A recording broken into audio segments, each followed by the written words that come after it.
Hey everybody who are reading or watching this, it's me, the angry anime fan, the despair reviewer, although I mostly just review Eden Zero nowadays. But yes, this is an update on the One Piece chapter. I actually thought I wouldn't see that chapter because after all, everything about these last couple of One Piece chapters have pissed me off so very much that I had nothing but rage. But strangely, this chapter is actually a chapter that does not deserve so much of my toxic rage. Or maybe deserve is the wrong word.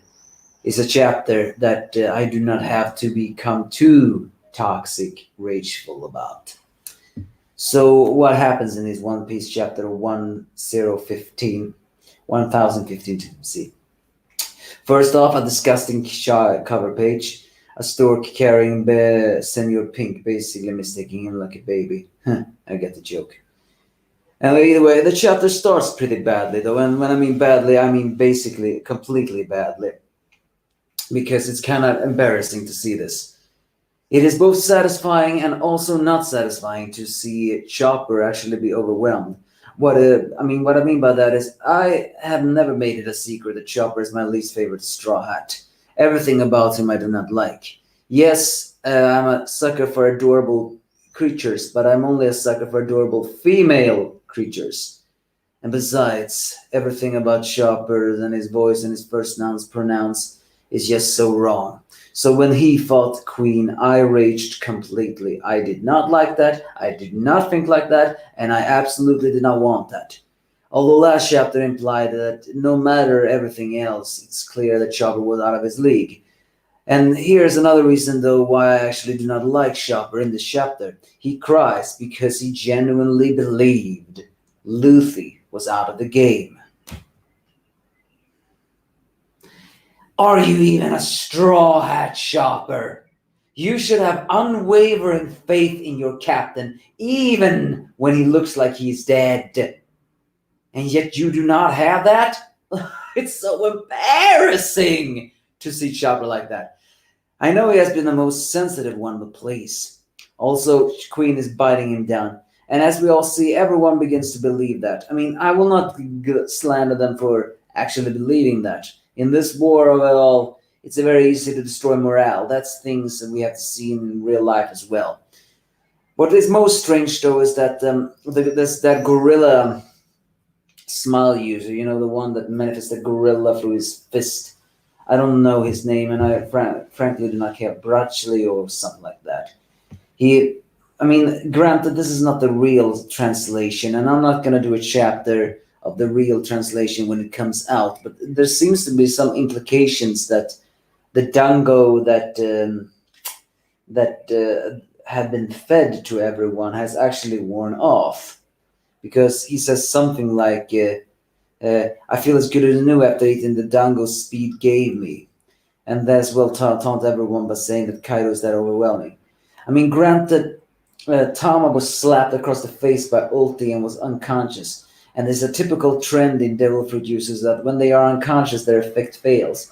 So what I'm trying to say is, did the effect of the smile, of the tamed smile, also fail? The thing is, I actually do not think that should be the case, because Tama was once knocked unconscious near death, mind you, by Kaido, and Speed still seemed to be loyal to her. Unless, of course, she had to dango feed her again. So there's something about that I don't really understand. Or it could just be that Briskelo didn't eat the taming dango. Oh, and by the way, the name of Tama's devil fruit is the Kibi Kibi no Mi. So yeah, also then we get to the chapter of Kawamatsu and Izo, and also a pretty funny scene where Sanji is actually using the big cross bat Zoro like a real life bat. I have to admit that was actually a funny scene to see. You know what is most disappointing about that scene, though? No one quoted that scene and said, "Aren't they supposed to be comrades? Why is he using them as a battering ram?" But it suits Sanji so much to use Zoro, even though he's pretty benched up like that as a bat. as a bat. What is even more comical is that Zoro sleeps through that. So even despite being so much patched up and everything else, he's still not even bothered being used as a battering ram. Either way, Chopper is down as Queen keeps on taunting him, and so Pero in his arrogance begins to do a candy shower of many flying things. And then, as he prepares to bite off Chopper, he actually draws in more dangerous sharp teeth. Once again, another cyborg modification this guy's done on him. And then finally, okay, turn down your volume because now I'm actually gonna scream. 3, 2, 1. Finally! Sanji appears, delivers a Diablo Jambe on Queen that breaks his extra teeth, and then does a new attack called Rotsier Strike, where he basically just kicks forward Queen so much that his long neck spins around, deflecting every single arrow of Perospero, and even manages to knock Perospero aside for a bit. Not knocking him out, but actually knocks him aside, and also does damage. Yes! Oh God, freaking yes! This is what I wanted to see! Sanji being useful for once! Sanji being useful in a fight for once!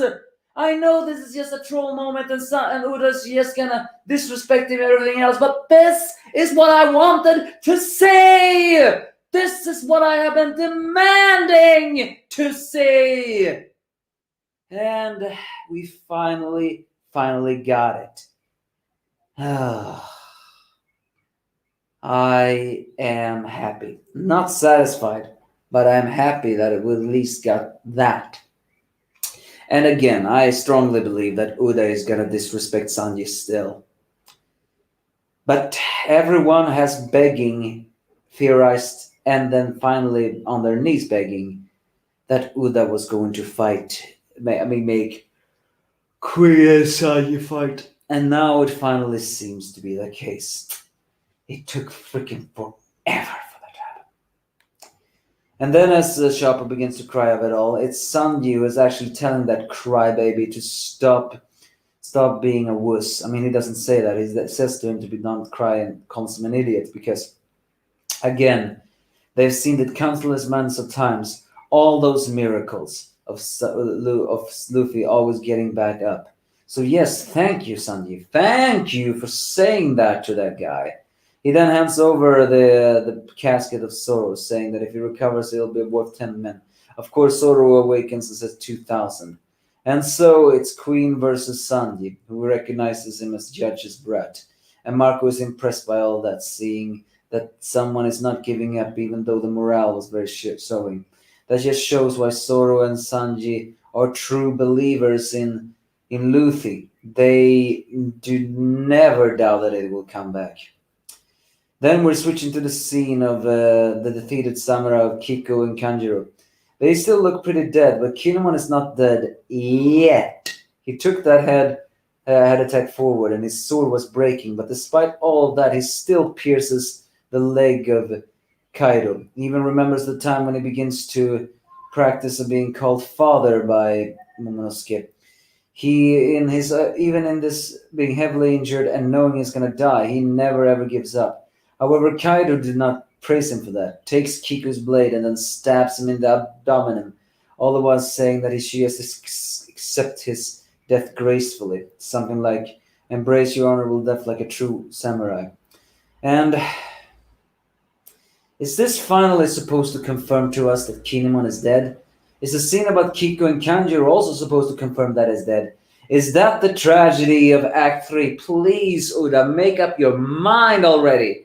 Note, I do not want any one of the good guys to die. No, I am one of the few people who do not mind Pell being alive. But Uda keeps on taunting us things. That is Hiromashima's stick, and he is good on that because that's what he does. The fact that Uda does this is not like his character. and it's getting a little bit annoying to that today. But Kinemon was bloodied, exhausted, and now stabbed for the abdomen. I mean, we have seen more serious injuries, so we shouldn't actually look down that someone can survive that, but still, at this point, Kinemon should probably be practically dead. So, and he has even some moments there at all. Despite it all, though, he still fought forward, and even though that low level cut on Kaido won't do anything, it is still pretty impressive what he did. So I won't slander Kinemon for that. I will slander Kaido for keep on mocking the thing. He just does not understand the process of a true honorable warrior at all.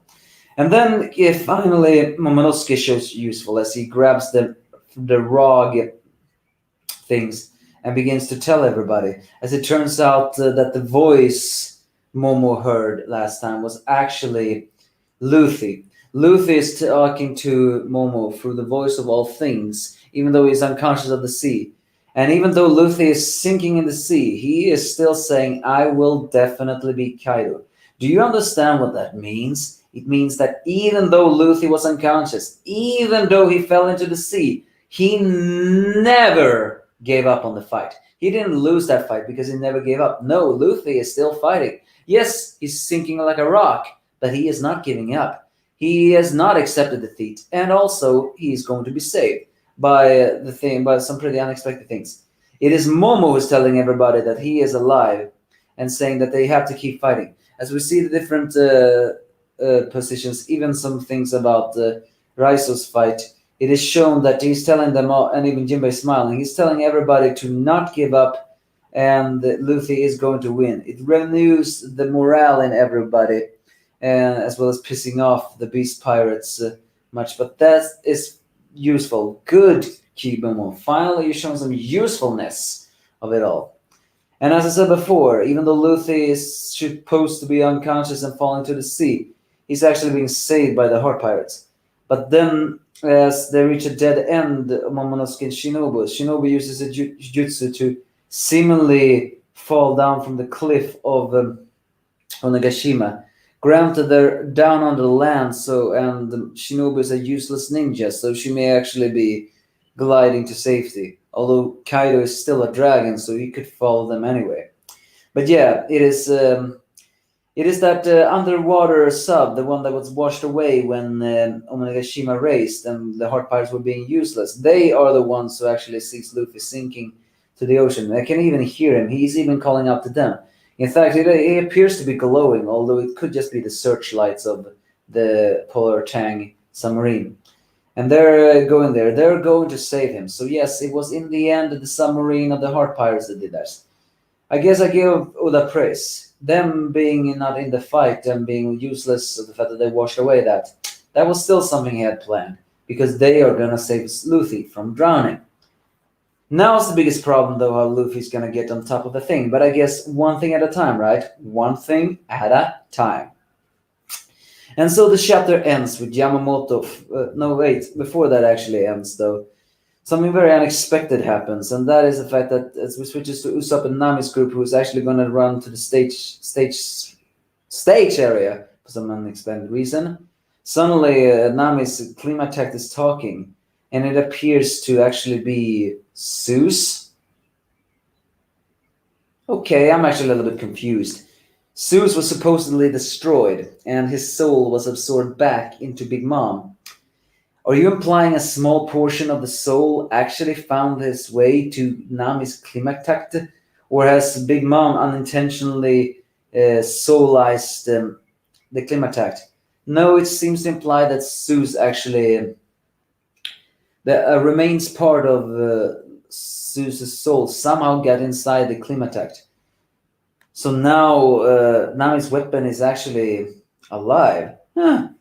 Well, if you think about it, that's way better than having a cloud inside of it, because that means that he can basically control the Climatex completely. Still no answering, though, if the Big Mom will die, if Zeus will die, but I guess if Zeus is back, then that's all fine to me. But as I said before, also the fact that, speaking of Big Mom, Kinemon and Law teaming up. with Law even saying that having spent so many times with the Straw Hat Pirates, he has actually begun to see the miracles that they're doing, and he believes in them. And so, Law and the kid sort of team up, even though begrudgingly, but still, they are gonna do that. So, uh, and finally, we're switching to Yamamoto, who screams Kaido's name, not calling Kaido father. The fact that Kaido even says to Yamamoto to call him father is pretty strange. And Yamamoto proclaims that Yamamoto's chains are free, and Yamamoto will now free, free Yamamoto. Yamamoto's self will be freed by destroying the chains that have kept Yamamoto burdened, including emotional and figuratively. So yeah, it seems that in the end, child and father are now gonna clash.